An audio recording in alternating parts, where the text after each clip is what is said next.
el doctor Efraín Cepeda, jefe del Partido Conservador, pues jefe natural, diría yo, por su tradición, por su experiencia, presidente del Congreso, en fin, una voz muy, muy importante en este momento.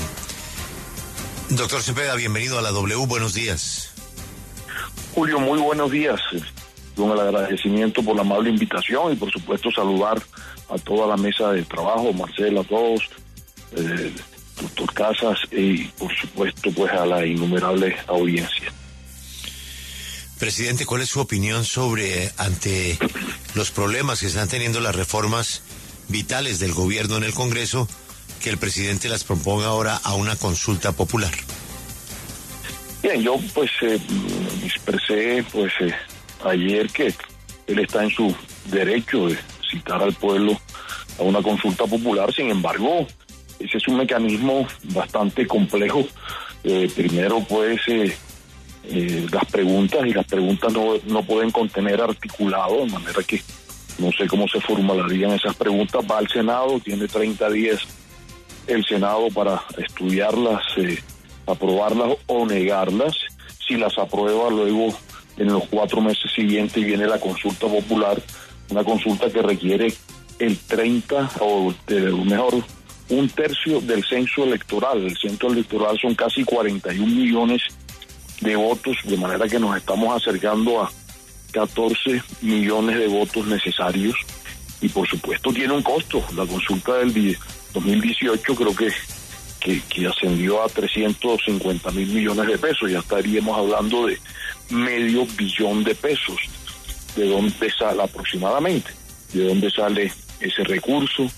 Si el registrador incluso estuve leyendo que se ha quejado en varias ocasiones porque no tienen ni siquiera los recursos para poder hacer las elecciones atípicas durante el 2025, de manera que pues me parece que ahí hay una alta complejidad. Ahora, lo que sí debo señalar, no, es que estos mecanismos democráticos contenidos en la Constitución y la ley deben adelantarse de una manera pacífica, sin violencia, sin amenazar al Congreso de la República, como lo ha hecho el presidente Gustavo Petro, sin incitar a la violencia. Y sí, pues realmente sorprende mucho que el jefe de Estado, el primer mandatario de una nación, sea quien invite a la violencia. Yo, Julio, tengo que defender como presidente del Congreso la independencia de los poderes públicos.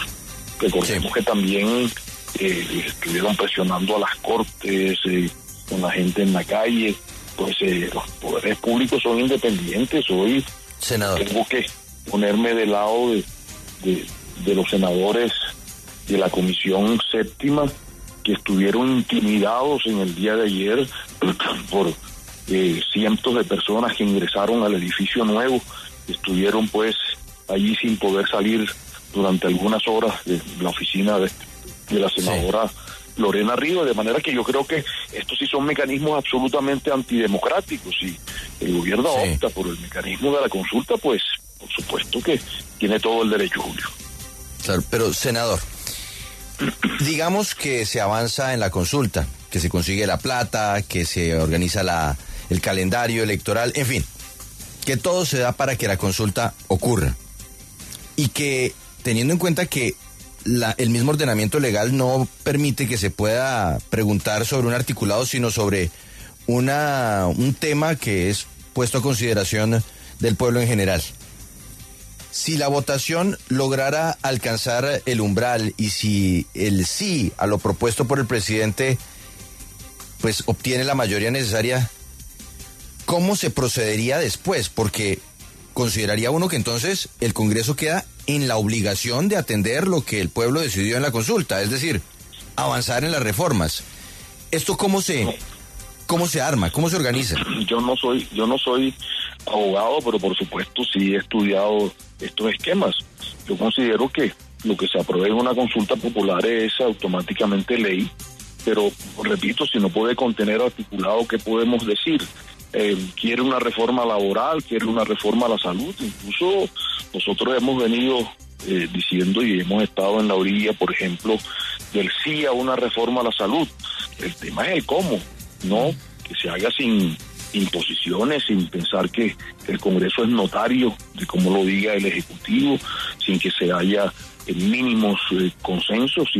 Y en la reforma laboral, durante mi presidencia del partido, radicamos también una reforma, porque sí estábamos en la orilla que se requiere una reforma, y también tenía unos recargos como la del Partido Liberal, pero esa no fue tenida en cuenta, no fue considerada, no fue consensuada, sino simplemente tenía que ser el articulado del gobierno, y ese es un tema complejo. Ahora escuché al senador Pinto hace un rato y he escuchado a otros congresistas de la Comisión Séptima hablando de la inconstitucionalidad del proyecto, porque está tramitado, no está mal tramitado, no está como ley estatutaria, y esa es una de las motivaciones, de manera que nosotros queríamos concertar, porque no es menor que el Banco de la República o el Centro de Estudios del Banco haya expresado que se pueden perder en Colombia cerca de 450.000 empleos, que Fedesarrollo, también una entidad de esa seriedad y de ese alcance, haya expresado que eso incrementa la informalidad en Colombia, ya de por sí alta, sobre el 55%, que afecta a las micros y pequeñas empresas, de manera que pues no todo es camino de rosas. Por eso nosotros radicamos una tratando de concertar en ese momento, y esa no fue tenida en cuenta. Si le preguntan al pueblo si quiere una reforma a la salud, una reforma laboral, pues vamos a decir que sí. ¿Cuál es la reforma entonces? ¿Qué van a preguntar? Se acoge el texto presentado por el gobierno, no sé si será constitucional eso, porque contiene articulado, y si lo es, pues ya votar sobre un texto completo, pues que no se ha podido concertar, va a ser muy complejo. A mí me parece muy complejo que 13 millones de personas, casi 14, pues salgan a votar un referéndum. Ni siquiera ese referéndum anticorrupción senador, que arropó todo el país tuvo los votos, sí. Sí, senador, el presidente anoche en su alocución decía específicamente que el Senado en su plenaria debe decidir en un concepto favorable y en una sola decisión antes de un mes sobre este tema de la consulta. Yo revisando veía que si el Congreso dice no a la realización de esa consulta, simplemente no se realiza. ¿Cómo ve usted el ambiente para votar en esa plenaria que el presidente dice tiene que salir favorable? Sí, como lo dice, pues sí, el Senado, porque ese es el Senado, pues el que la ley expresa, dice no, pues ese es el mecanismo democrático de pesos y contrapesos. Y hasta allí, pues, llegaría el tema de la consulta. El ambiente, pues eso fue ayer a las 7 de la noche, cuando ya la plenaria se estaba levantando, y realmente, pues es muy complejo opinar sobre unas preguntas que no se le han hecho al Senado. Yo repito, si la pregunta es ¿quiere usted una reforma a la salud y una reforma laboral? Yo creo que pues la mayoría la queremos. Si lo que quieren preguntar es que adopta usted el texto presentado por el gobierno nacional para la reforma laboral y la reforma a la salud, eso sí, no, me parece que va a ser muy difícil de coger los consensos en el Senado. Y repito, hay que respetar la autonomía de los poderes públicos, sin amenazas, sin presiones, como lo que sucedió ayer y como lo ha expresado el presidente de la República. Y a mí, como presidente del Congreso, me corresponde defender la independencia de uno de los tres poderes públicos de Colombia, que es el poder legislativo, y defender también a los colombianos, porque queremos lo mejor para los colombianos. Por eso intentamos concertar la reforma a la salud, lo hicimos en innumerables reuniones durante varios meses, ¿no?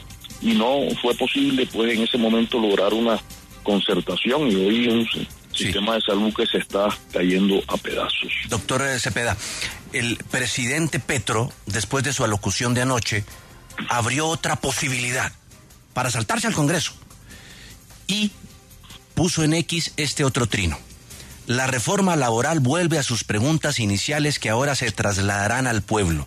Lo que es posible, y aquí viene lo clave, lo que es posible decretar, se decretará en los próximos días. Es decir, que más allá de la consulta popular, hundida la reforma, se abre también paso el presidente para dar por decreto mucho de lo que plantea la reforma laboral. ¿Cómo lo ve?